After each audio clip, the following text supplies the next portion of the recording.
"Don't jump," said a struggling single dad. Pulling the girl from the bridge she turned out to be a. The night was cold, damp, and unusually silent. The only sound was the steady rush of the river beneath the old steel bridge. Streetlights flickered above, throwing tired beams of yellow across the cracked pavement. It was there, leaning against the railing, that she stood small, fragile, and shaking. Her hands clutched the cold metal bar. Her eyes, swollen and red, gazed down at the water as though it called her by name. The world had given her nothing but pain, and tonight, she had come to give up. She thought she was alone, but she wasn't. Across the road, dragging a tired body after a 12-hour shift, was Daniel. He was 35, a single father to a 6-year-old boy. Life had not been kind to him either. His wife had left 3 years ago, unable to bear the poverty that clung to their lives. She walked out without saying goodbye to their son. Since then,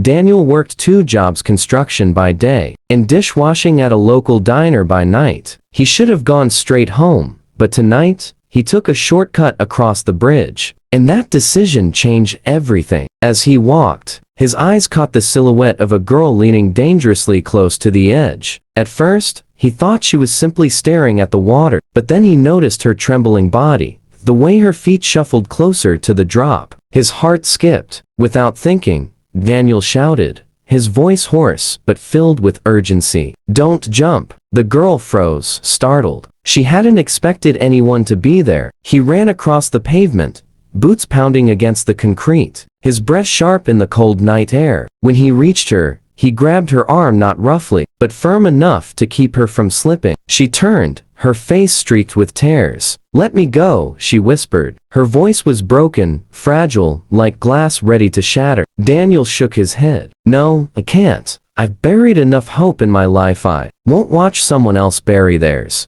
The girl struggled weakly, but she didn't truly resist. It was as though part of her wanted to be saved, though she wouldn't admit it. He gently pulled her away from the edge, guiding her toward the bench near the bridge. They sat, both silent for a long moment. The river roared below, indifferent to their pain. Finally, Daniel spoke. "My name's Daniel," he said, trying to catch his breath. "I don't know what brought you here tonight, but I know what it's like to feel like the world has taken everything from you." The girl sniffled, hugging her knees to her chest. "You don't know me. You don't know anything." He nodded. "You're right. I don't. But I know what it's like to feel like you can't go on. 3 years ago, I stood in this exact spot. I thought about ending it. Thought my son would be better off without a father who could barely put food on the table." She looked up at him for the first time. His eyes were tired, but kind, with a softness she didn't expect. "What stopped you?" she asked quietly. Daniel swallowed hard. "A picture. My son had drawn a picture for me that day. It was of us holding hands, smiling. He wrote, 'Me and Daddy,' at the top. I realized if I left, that smile would disappear forever. So I walked away, and I've been fighting ever since." The girl's lip quivered. I don't have anyone like that." Daniel leaned forward. "Then let me be that someone tonight. I don't have much to give, heck. I barely make it through each day. But I can give you this. The promise that you're not alone." Her tears fell harder now. Something in his voice broke through the walls she had built. "My name is Emily," she whispered. "I'm 19. I left home 2 months ago. My parents, they never cared. They said I was a mistake. I tried to survive, but everything kept falling apart. Tonight, I thought, maybe it would be easier if I just disappeared." Daniel felt a deep ache in his chest. No child deserved to feel unwanted. He reached into his worn jacket pocket and pulled out his phone. He opened the gallery and showed her a photo of his son, a boy with curly hair, missing teeth, and the brightest grin. "That's Noah," he said proudly. "He drives me crazy sometimes, but he's my reason for breathing. He's why I fight." Emily stared at the photo. Her hands trembled. "He looks happy." Daniel smiled faintly.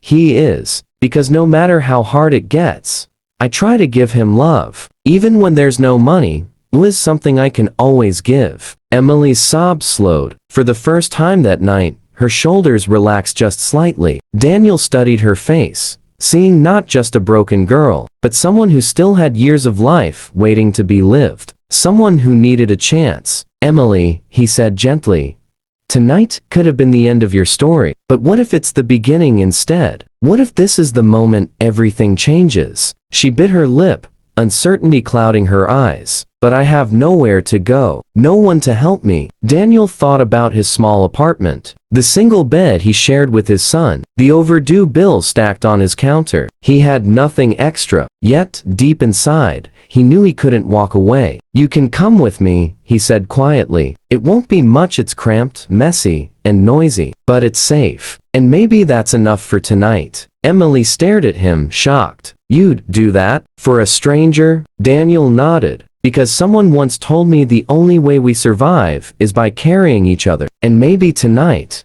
I was meant to carry you. She broke, then crying openly, not from despair, but from a fragile thread of hope stitching itself into her heart. When they reached Daniel's apartment, Noah was already asleep, sprawled across the bed with his toy dinosaur clutched tightly. Daniel gave Emily a blanket and let her sleep on the couch. She whispered a soft "thank you" before closing her eyes. The first peaceful sleep she had in weeks. The next morning, when Noah woke and saw Emily, he asked curiously, "Daddy, who's she?" Daniel knelt beside him. "She's a friend who needed our help." Noah smiled sleepily and walked up to Emily. Without hesitation, he offered her his toy dinosaur. "You can borrow this. It keeps away bad dreams." Emily's heart swelled. No one had ever been this kind to her, not even as a child. That small gesture from a little boy planted something inside her. Not everything was cruel in the world. There was still innocence, still kindness, still love. Over the next weeks, Emily slowly began to heal. She helped Daniel with chores, read stories to Noah, and even found a part-time job at a bookstore. It wasn't perfect, she still carried scars, but the bridge no longer called her. And Daniel? He realized that saving Emily had also saved him. Her presence reminded him that he was not just surviving for Noah, but also for the people whose paths he might cross. Months later, on a sunny afternoon, the three of them walked hand in hand down the street, Noah skipping between them, Emily laughing at his silly jokes. Passers-by might have thought they were a family. In many ways, they were. Not by blood, but by choice. Because that night on the bridge, when despair nearly won, a struggling single dad reached out and pulled a broken girl back to life. And she turned out to be more than just a stranger. She turned out to be the missing piece of a family that both of them desperately needed.